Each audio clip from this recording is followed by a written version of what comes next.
진짜 이게 선진국 맞아요? 위험한 부엌?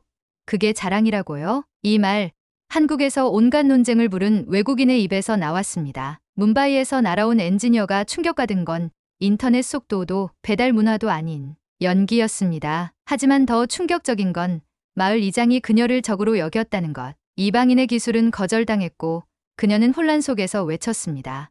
이건 그냥 낡은 게 아니라 위험해요. 그러다 전통을 고집하던 노목수와 손을 잡게 되는데 도대체 무엇이 두 사람을 같은 꿈꾸게 만든 걸까요? 그리고 그 마을의 부엌은 정말 무엇으로 바뀌었을까요? 그럼 오늘 사연 시작합니다. 택시가 울퉁불퉁한 흙길에서 탁구공처럼 튀어오르고 있었어요. 문고리를 꽉 잡고 있었는데 노트북 가방이 자리에서 미끄러져 나가는 걸 10번째 보고 있었습니다. 한국에 오기로 했을 때 이런 모습을 상상했던 건 아니었어요. 제 이름은 가야트리 싱이고 컴퓨터 문제를 해결하는 일을 하고 있어요. 뭄바이의 큰 회사들이 기술을 더 잘 작동하게 만들어달라며 저에게 많은 돈을 지불하죠. 코드와 데이터, 잠들지 않는 시스템의 언어를 구사합니다. 유리로 된 사무용 건물들, 초고속 인터넷, 밤새 문을 여는 커피숍들을 이해하고 있어요. 하지만 이곳은요?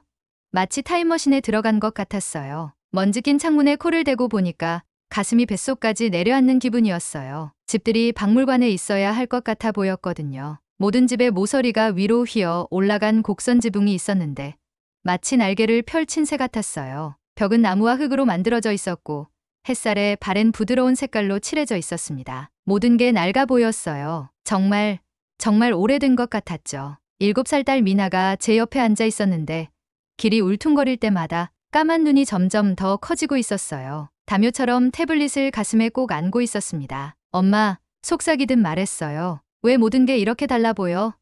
높은 건물들은 다 어디 있어? 좋은 답이 없었어요. 한국에서 첫 줄을 보낸 서울에는 구름에 닿을 것 같은 고층 건물들과 경주용 차보다 빠른 지하철이 있었거든요. 밤을 밝히는 전자 광고판들과 상상할 수 있는 모든 기기를 파는 가게들이 있었어요. 서울은 제게 이해가 되었습니다. 서울은 현대적이고 스마트하고 세상과 연결된 느낌이었어요. 이 마을은 마치 100년 전으로 시간여행을 한 것 같았습니다. 택시기사가 한국어로 뭔가 말하면서 앞을 가리켰어요. 앞유리를 통해 한 남자분이 우리 쪽으로 걸어오는 게 보였습니다. 회색 머리에 단순한 옷을 입고 계셨어요. 검은 바지에 밝은 색 셔츠였죠. 얼굴이 야외에서 일해서 그을렸고 여러 해 동안 햇살 때문에 눈을 찡그려서 생긴 주름이 눈 주위에 있었어요. 천천히 하지만 꾸준하게 움직이고 있었는데 마치 세상 모든 시간을 가진 사람 같았습니다. 택시가 멈췄을 때 그분이 부드러운 미소를 지으며 우리 차에 다가왔어요. 가슴 앞에서 손바닥을 맞대고 살짝 인사했습니다. 전통적인 한국식 인사였는데 영화에서는 봤지만 실제로 경험해 본 적은 없었어요. 택시에서 내려서 악수하려고 손을 내밀었어요. 고향에서 비즈니스 미팅할 때 쓰던 그런 단단하고 단호한 악수 말이에요. 저는 전문가고 진지하게 일한다는 걸 보여주는 그런 악수였죠. 이창우입니다. 그분이 거칠고 일에 다른 손가락으로 제 손을 잡으며 말씀하셨어요. 우리 마을에 오신 걸 환영합니다. 영어가 신중하고 천천히 나왔는데 마치 상자에서 단어를 하나씩 골라서 조심스럽게 줄을 세우는 것 같았어요. 저를 환영하려고 정말 애쓰고 계신다는 걸 알 수 있었지만 저는 공기를 마시려는 물고기 같은 기분이었어요. 창우 씨가 전통 가옥들이 모여있는 곳으로 짐을 나르는 걸 도와주셨어요. 걸어가면서 다른 마을 사람들이 문간과 창문에서 살짝 내다보는 걸 봤습니다. 어떤 분들은 수줍게 손을 흔들었어요. 다른 분들은 그냥 바라보고만 있었고요. 아마 제가 그분들에게 이상하게 보였을 거예요. 그분들이 저에게 그랬던 것처럼 말이에요. 비즈니스 옷을 입고 노트북 가방을 들고 다니면서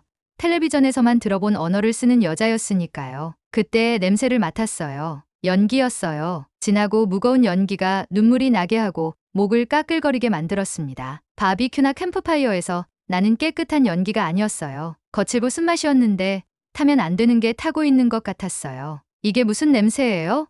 창우 씨에게 물으면서 손으로 코를 막았어요. 전통 기와지붕을 가진 낮은 건물을 가리켜 보이셨습니다. 연기가 벽의 구멍들에서 회색 유령처럼 하늘로 빠져나가고 있었어요. 부엌이에요. 간단하게 말씀하셨어요. 모든 사람을 위해 음식을 만드는 곳이죠. 더 가까이 걸어갔는데 열린 문을 통해 안이 보였어요. 여자분들이 허리를 굽히고 낡은 나무 판자로 덮인 바닥에서 채소를 썰고 있었습니다. 어떤 분들은 돌 동굴 같은 것 위에 놓인 거대한 냄비를 젓고 있었는데 그 안에서 불이 타고 있었어요. 제대로 된 가스레인지도 없었고 깨끗한 조리대도 없었고 정리된 선반도 없었습니다. 연기 때문에 모든 게 흐릿하고 회색으로 보였어요. 두꺼운 담요처럼 공기 중에 떠 있어서 보기도 어렵고 숨쉬기는 더 어려웠습니다. 한 여자분이 일하면서 기침을 했지만 채소 써는 걸 멈추지는 않았어요. 제 엔지니어 머리가 즉시 문제들을 찾아내기 시작했어요. 환기가 엉망이었어요. 연기가 사람들 폐로 들어가는 것 말고는 갈 곳이 없었거든요. 요리하는 표면이 위험해 보이는 울퉁불퉁한 돌이었어요. 물은 간단한 펌프에서 나오는데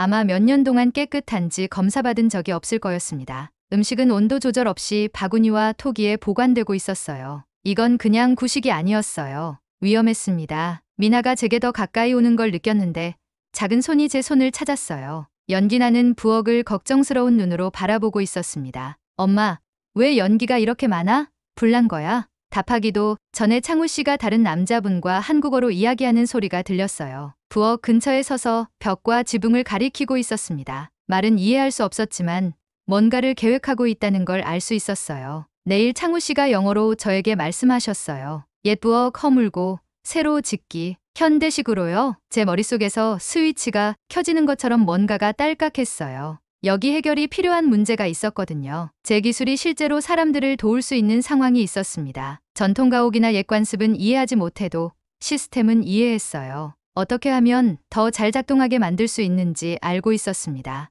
연기 나는 부엌을 다시 봤는데 이번에는 문자만 보이는 게 아니었어요. 가능성이 보였습니다. 과거를 존중하면서 미래를 보호하는 뭔가를 만들 기회가 보였어요. 옛 세계와 새 세계 사이의 다리가 보였습니다. 그때는 몰랐지만 제 인생 최대의 모험을 시작하려고 하고 있었어요. 부엌만이 아니라 의미 있는 것을 만든다는 게 무엇인지에 대해 제가 알고 있다고 생각했던 모든 것을 바꿀 모험이었습니다. 연기가 물음표처럼 우리 주변을 맴돌고 있었는데 뭄바이를 떠난 후 처음으로 답을 가지고 있을지도 모른다는 기분이 들었어요. 다음 날 아침 신나는 벌처럼 머릿속에서 계획이 윙윙거리며 잠에서 깼어요. 밤 절반을 태블릿에 아이디어를 스케치하며 보냈거든요. 더 나은 환기 시스템, 현대적인 가스버너, 제대로 된 음식 저장고 말이에요. 마을 부엌이 안전하고 깨끗해지려면 필요한 모든 것들이었죠. 하지만 진짜 마을 이장님인 하심 씨를 만났을 때 제 흥분은 벽돌담에 부딪혀 산산조각이 나버렸어요. 하심 씨는 친근한 창우 씨와는 전혀 달랐어요. 먼지 날리는 마당에서 가슴에 팔을 꼬고 서 있었는데 저를 문제를 가져올 수도 있는 먹구름처럼 바라보고 있었습니다. 거친 얼굴이 돌처럼 굳어 있었고 눈은 날카롭고 의심스러워 보였어요. 제가 개조 아이디어를 설명하기 시작했을 때 연기 나는 부엌 건물을 가리키며 말하는데 그분의 표정이 점점 더 어두워지고 있었습니다. 우리 유산을 파괴할 수는 없어요. 단호하게 말씀하셨는데 목소리가 칼처럼 아침 공기를 가르고 있었어요. 모든 단어가 신중하고 무거운 의미를 담고 있었습니다. 제 엔지니어 머리로는 그분의 반응을 이해할 수 없었어요. 이건 뭔가를 파괴하는 일이 아니었거든요. 더 좋게, 더 안전하게, 더 효율적으로 만드는 일이었습니다. 뭄바이에서 복잡한 컴퓨터 문제들을 해결하는데 도움이 되었던 그 자연스러운 주도적 성격이 발동하고 있었어요. 유산이요? 의도했던 것보다 목소리가 커지며 말했어요. 이건 위험해요. 저 환기 시스템을 보세요. 아예 없잖아요. 요리하는 표면이 누군가 다칠 수 있는 울퉁불퉁한 돌이에요. 물도 세균 검사를 한 적이 없고요. 그리고 음식 저장고는 야외에 놓여있는 바구니와 토기들을 손짓했습니다. 온도 조절이 전혀 안 되고 있어요. 우리는 마치 대치하는 두 군대처럼 서로 마주보고 서 있었어요. 하심 씨 뒤로는 마을 사람들이 호기심 많은 새들처럼 모여들고 있는 게 보였습니다. 한국어로 서로 속삭이고 있었는데 시선이 무모한 아이디어를 가진 외국, 여자와 그들의 삶의 방식을 지키려는 전통적인 지도자 사이를 오가고 있었어요. 어떤 얼굴들은 제가 하는 말에 관심을 보이고 있었어요. 다른 사람들은 걱정스러워 보였는데 아마 제가 도움보다는 해가 될 변화를 가져오는 건 아닌가 하는 것 같았습니다. 몇몇 어머니들은 아이들을 더 가까이 끌어당겼는데 마치 제 외국 생각들이 전염될 수도 있다는 듯이 말이에요. 심장이 빨리 뛰기 시작했어요. 제가 상상했던 것과는 다르게 흘러가고 있었거든요. 기술과 비즈니스 세계에서는 문제를 발견하면 고치는 거였어요. 간단하고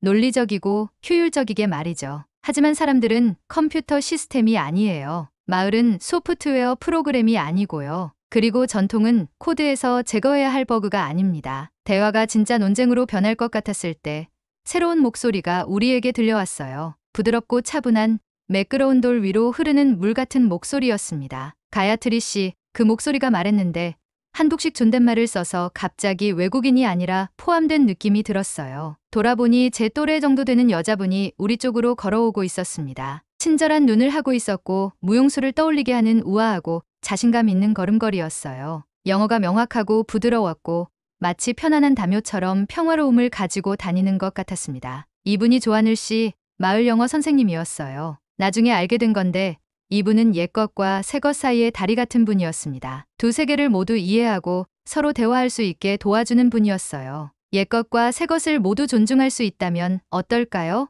하늘 씨가 물었는데 목소리에 모든 사람이 귀 기울이게 하는 지혜가 담겨 있었어요. 개조가 중요한 것은 보존하면서 작동하지 않는 것은 개선할 수 있다면요. 하심 씨를 보더니 저를 보고 다시 하심 씨를 바라봤어요. 둘 사이에 뭔가가 오갔는데 제가 완전히 이해할 수는 없었지만 분명히 느낄 수는 있는 이해 같은 것이었습니다. 오세요. 하늘 씨가 저에게 말했어요. 뭔가 보여드릴게요. 긴장된 사람들로부터 저를 조용한 마당 구석으로 데려갔는데 창우 씨가 낮은 나무 의자에 앉아 계셨어요. 그분 앞에는 미술관에 있어야 할 것 같은 목공 도구들이 모여 있었습니다. 나무 조각을 다루는 손놀림이 너무 정성스럽고 정확해서 마치 대가가 걸작을 만드는 걸 보는 것 같았어요. 작업하고 계신 나무가 아름다웠어요. 진한 갈색의 소용돌이 치는 결 무늬가 숲에서 여러 해 동안 자라온 이야기를 말해주고 있었습니다. 하시는 모든 자르기가 신중하고 정중했는데 마치 나무 자체와 대화하고 있는 것 같았어요. 이 나무는 할아버지가 심은 나무에서 온 거예요. 창우 씨가 조용히 말씀하셨는데 서툰 영어가 모든 단어를 중요하게 들리게 했어요. 손가락으로 나이테와 무늬에 쓰인 이야기를 읽듯이 결을 따라 그었습니다. 새롭게 만들지만 영혼은 그대로 남아있어요. 그분 옆에 무릎을 꿇고 앉아서 손놀림을 지켜봤어요. 오래되고 낡은 것을 가져와서 아름답고 유용한 것으로 바꾸면서도 본질적인 특성은 그대로 유지하는 그 방법에는 뭔가 마법 같은 것이 있었어요. 머릿속에 전구가 켜졌어요. 거친 형광등이 아니라 따뜻하고 부드러운 이해의 빛이었습니다. 이건 전통과 진보 사이에서 선택하는 문제가 아니었어요. 옛것 대 새것의 문제도 아니었고요. 이건 통합에 관한 것이었습니다. 두 세계의 최고 부분들을 가져와서 둘 중 어느 것도 혼자서는 이룰 수 없는 뭔가를 만드는 거였어요. 제 노트북을 생각해봤어요. 최첨단 기술과 수천 년 된 디자인 원칙들이 어떻게 결합되어 있는지 말이에요. 현대 공학을 가능하게 하는 고대 수학 개념들도 떠올렸고요. 진정으로 새로운 것은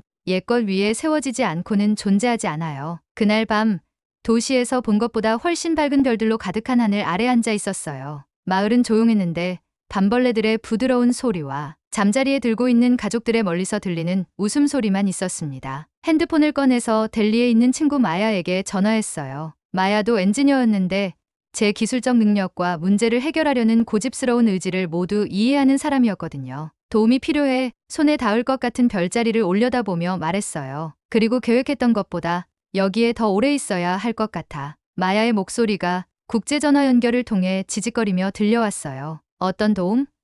그리고 다음 주까지 뭄바이로 돌아간다던 계획은 어떻게 된 거야? 부엌 이야기, 하심 씨의 저항, 창우 씨의 지혜, 하늘 씨의 다리 놓기 접근법에 대해 얘기했어요. 제 새로운 비전을 설명했습니다. 전통 부엌을 대체하는 게 아니라 향상시키는 거라고요. 마음은 그대로 두면서 더 안전하고 효율적이 될 수 있는 현대적 도구들을 주는 거라고 말이에요. 긴급 자금을 송금해줘야 해 말했어요. 그리고 전통 한국 건축 방법과 함께 쓸 수 있는 자재를 구하는 것도 도와줘. 이야기하면서 제 안에서 뭔가가 변하고 있는 게 느껴졌어요. 성급하고 지금 당장 고쳐야 한다는 엔지니어가 천천히 하고 듣는 법을 배우고 있었습니다. 모든 답을 알고 있다고 생각했던 도시 여자가 질문이 해답보다 더 가치 있을 수 있다는 걸 발견하고 있었어요. 마침내 전화를 끊었을 때 마치 절벽 끝에 서서 완전히 알 수 없는 곳으로 뛰어들 준비를 하고 있는 것 같았어요. 하지만 이 마을에 도착한 이후 처음으로 그 도약이 두렵지 않았습니다. 어디에 착륙하게 될지가 기대됐어요. 진짜 일은 해가 하늘을 분홍색과 주황색으로 물들일 때 시작되었어요. 델리에 있는 마야에게 돈을 보내달라고 설득했고 하늘 씨가 근처 마을에서 자재를 주문하는 걸 도와줬습니다. 하지만 트럭에 실린 물건들이 계속 도착하는데 우리 프로젝트를 비밀로 유지하려고 했어요. 그건 마치 민들레 뒤에 코끼리를 숨기려는 것 같았죠. 사흘 동안은 모든 게 순조롭게 흘러가고 있었어요. 창우 씨와 저는 퍼즐 조각처럼 딱 맞아떨어지며 함께 일하고 있었습니다. 창우 씨는 어떤 전통 이음새가 새로운 가수관을 안전하게 잡아줄 수 있는지 보여주셨어요. 저는 현대적인 센서가 어떻게 음식 맛을 바꾸지 않으면서도 요리 온도를 확인할 수 있는지 설명해 드렸습니다. 우리는 서로 다른 언어를 썼지만 재고 계획하고 만들어가면서 우리 손은 서로를 이해하고 있었어요. 새로운 자재들이 상자와 나무 상자에 담겨서 도착했는데 마을의 토기와 나무 바구니 옆에서는 외계에서 온 것처럼 보였어요. 반짝이는 스테인리스 조리대가 거울처럼 아침 햇살을 반사하고 있었습니다. 파란 에나멜 표면을 가진 가스레인지들이 연기 나는 돌 화덕을 대신할 준비를 하며 기다리고 있었어요. 동전만한 전자 센서들이 곧 스위스 시계의 정확함으로 공기질과 온도를 확인하게 될 거였습니다. 하지만 사흘째 되는 날 우리의 조심스러운 비밀이 폭죽처럼 터져버렸어요. 옛 부엌 건물 뒤에서 스테인리스 조리대를 배치하고 있었는데 마당을 가로질러 무거운 발걸음 소리가 들렸습니다. 하심 씨가 모퉁이를 돌아서 나타났는데 마치 뇌우 같았어요. 얼굴이 화로 빨갛게 되어 있었고 손이 주먹으로 꽉 쥐어져 있었습니다. 우리 방식을 존중하겠다고 약속하셨잖아요. 우리가 쌓아둔 현대적인 장비, 더미를 위험한 동물인 것처럼 가리키며 소리쳤어요. 이건 외구 침입이에요. 그 목소리가 경보를 울리는 종소리처럼 마을 전체로 퍼져나갔습니다. 몇 분 안에 사방에서 사람들이 달려왔어요. 아기를 안고 있는 할머니들, 장난감을 떨어뜨린 아이들, 게임을 멈춘 10대들까지. 모든 사람이 무슨 소동인지 보고 싶어 했습니다. 우리 주변으로 빽빽한 원을 만들었는데 그들의 얼굴에는 상상할 수 있는 모든 감정이 드러나고 있었어요. 어떤 사람들은 반짝이는 새 장비가 궁금해 보였습니다. 다른 사람들은 평화로운 마을이 이상한 외국 아이디어에 점령당할까봐 걱정스러워 보였어요. 몇몇은 누군가가 몰래 변화를 시도했다는 것에 화가 나 있는 것 같았습니다. 그 원 한가운데 서서 개미보다 작아진 기분이었어요. 목이 조이는 것 같았고 손이 떨리기 시작했습니다. 불과 일주일 전만 해도 어떤 기술적 문제든 해결할 수 있는 자신감 넘치는 엔지니어 가야트리 싱이었는데요. 이제는 소중한 뭔가를 깨뜨리고 어떻게 고쳐야 할지 모르는 아이 같은 기분이었어요. 그 순간 다른 나라를 방문하는 많은 외국인들이 저지르는 똑같은 실수를 했다는 걸 깨달았습니다. 제가 일하는 방식이 자동으로 더 낫다고 생각했던 거예요. 현대적인 게 우월하다고, 효율적인 게 옳다고 여겼던 거죠. 아무것도 파괴하려는 게 아니에요. 제가 들어본 것 중 가장 작고 조용한 목소리로 말했어요. 더 좋게, 더 안전하게 만들려고 했어요. 하지만 아마 쓴 의심의 맛을 느끼며 침을 꿀꺽 삼켰습니다. 아마 여기서 더 좋다는 게 무슨 뜻인지 이해하지 못했나 봐요. 사람들이 바람에 나무집 흔들리는 것처럼 웅성거렸어요. 어떤 얼굴들은 가장자리가 부드러워지기 시작했습니다. 다른 얼굴들은 여전히 돌처럼 굳어 있었어요. 하심 씨의 딸 아리아가 미나와 비슷한 나이의 여자아이였는데 아버지 소매를 잡아당기며 제가 이해할 수 없는 말을 귓속말로 했어요. 그때 창우 씨가 사람들 사이에서 앞으로 나왔습니다. 목수의 손이 아침일로 먼지투성이었고 부드러운 눈에는 화가 아니라 호기심이 담겨 있었어요. 보여주세요. 간단하게 말씀하셨는데 그 말이 구름 사이로 뚫고 나오는 햇살처럼 긴장을 가르고 들어왔어요. 옛것과 새것이 어떻게 함께 할 수 있는지 보여주세요. 그 다음에 일어난 일은 제 엔지니어 인생에서 가장 도전적인 건설 프로젝트였어요. 전통 한국 부엌에 현대적인 장비를 설치하는 건 마치 컴퓨터에게 수채화 그리는 법을 가르치는 것 같았거든요. 완전히 다른 두 언어가 서로 대화하는 법을 배워야 했던 거죠. 서울에서 가져온 스마트 센서들은 표준 전기 시스템용으로 만들어져 있었어요. 하지만 마을은 다른 전압을 쓰고 있었고 전선들은 제 할머니보다 오래된 거였습니다. 노트북과 전압 변환기를 들고 몇 시간씩 센서들이 지역 전력망에서 작동하도록 다시 프로그래밍하고 있었어요. 마을 사람들이 아끼는 전통 토기들은 현대식 가스버너와 안전하게 작동하려면 특별한 받침대가 필요했어요. 냄비마다 모양과 무게가 달라서 받침대도 각각 맞춤 제작해야 했습니다. 창우 씨와 저는 나란히 앉아서 허리가 아프고 손가락이 금속 가루로 얼룩질 때까지 재고 자르고 테스트하고 있었어요. 모든 연결이 요리에 대한, 안전에 대한, 부엌이 어떤 곳이어야 하는지에 대한 두 가지 다른 생각 방식 사이의 협상이었습니다. 옛 방식은 전통과 공동체, 그리고 세대를 거쳐 내려온 맛을 소중히 여겼어요. 새 방식은 효율성과 안전, 정확성을 중요하게 생각했고요. 균형을 찾는 건 타는 횃불을 저글링하면서 줄타기 하는 것 같았어요. 그러다가 모든 걸 끝낼 뻔한 순간이 왔습니다. 마지막 가스관을 연결하고 있었어요. 전체 프로젝트에서 가장 중요하고 위험한 부분이었죠. 작은 실수 하나, 아주 작은 누출 하나로도 부엌 전체가 폭탄이 될 수 있었거든요. 연결부를 조이면서 손이 떨렸는데 모든 이음새와 밀봉을 2번씩 확인하고 있었어요. 갑자기 들렸어요. 자전거 타이어에서 공기 빠지는 것 같은 부드러운 쉿소리가요. 하지만 이건 공기가 아니었어요. 가스였습니다. 1분 정도 심장이 멈춘 것 같았어요. 담배불, 돌에 긁히는 금속 조각, 심지어 누군가 옷에서 나는 정전기까지 어떤 불꽃이든 하나만 튀어도 우리의 꿈 프로젝트가 악몽 같은 재앙으로 바뀔 수 있었거든요. 가스 누출이에요. 거의 들리지 않을 정도로 작은 목소리로 속삭였어요. 하지만 조용한 부엌에서는 모든 사람이 들었습니다. 우리 작업을 지켜보고 있던 마을 사람들이 재빨리 뒤로 물러났는데 눈이 두려움으로 커져 있었어요. 어떤 사람들은 아이들 얼굴을 가렸습니다. 다른 사람들은 당장 뛰어나갈 것 같아 보였어요. 제 엔지니어 훈련이 자동 반응처럼 작동했습니다. 절대 당황하지 마라. 항상 논리적으로 생각하라. 문제의 원인을 찾아서 체계적으로 고쳐라. 무릎을 꿇고 가스 연결부 주변을 손으로 더듬었는데 보이지 않는 위험이 새어나가는 정확한 지점을 찾고 있었어요. 쉿 소리가 모든 곳에서 동시에 그리고 어느 곳에서도 들리지 않는 것 같았습니다. 그때 창우 씨가 수호천사처럼 제 옆에 나타났어요. 나무 고무상자를 들고 있었는데 할아버지가 쓰시던 바로 그 상자였어요. 수십 년 동안 문제들을 해결해온 손으로 만든 도구들이 들어있었죠. 때로는 옛 도구가 새 문제를 고쳐요. 제 옆에 무릎을 꿇으며 조용히 말씀하셨어요. 우리 네 손이 완벽하게 조화를 이루며 함께 작업했습니다. 창우 씨의 전통 렌치가 제 현대적인 도구들로는 할 수 없는 힘을 주었어요. 제 전자 누출 탐지기가 문제의 정확한 위치를 찾아냈습니다. 창우 씨의 차분하고 경험 많은 손이 제 손을 이끌면서 딱 알맞은 압력으로 연결부를 조였어요. 새지 않을 만큼 꽉. 그렇다고 금이 갈 만큼 새지는 않게요. 쉿 소리가 멈췄습니다. 그 다음에 온 정적이 너무 완벽해서 제 귀에 천둥처럼 울리는 심장 소리를 들을 수 있었어요. 창우 씨와 저는 서로를 바라봤는데 창우 씨 눈에서도 제 가슴에서 느끼는 것과 같은 안도감과 성취감이 섞인 것을 볼 수 있었어요. 우리는 함께 용과 맞서 싸워서 이겼던 거예요. 하지만 숨을 고르고 이마에 땀을 닦으면서도 진짜 시험은 아직 오지 않았다는 걸 알고 있었어요. 부엌을 만드는 건 싸움의 절반에 불과했거든요. 마을 사람들이 그걸 받아들이고 믿고 진짜로 자신들의 것으로 만들게 하는 것. 그게 진짜 도전이 될 거였어요. 해가 지면서 하늘을 주황색과 보라색으로 물들이고 있었고 내일은 진실의 순간을 가져올 거였습니다. 대대적인 개장날 아침이었어요. 마치 제 인생의 첫날 같은 기분이었습니다. 새로 단장한 부엌 앞에 서 있었는데 첫 번째 가스 밸브 위로 손을 올리고 있었어요. 마치 연주회에서 첫 음을 연주하려는 피아니스트 같았죠. 제 뒤로는 마을 사람들이 모두 모여 있었습니다. 할머니,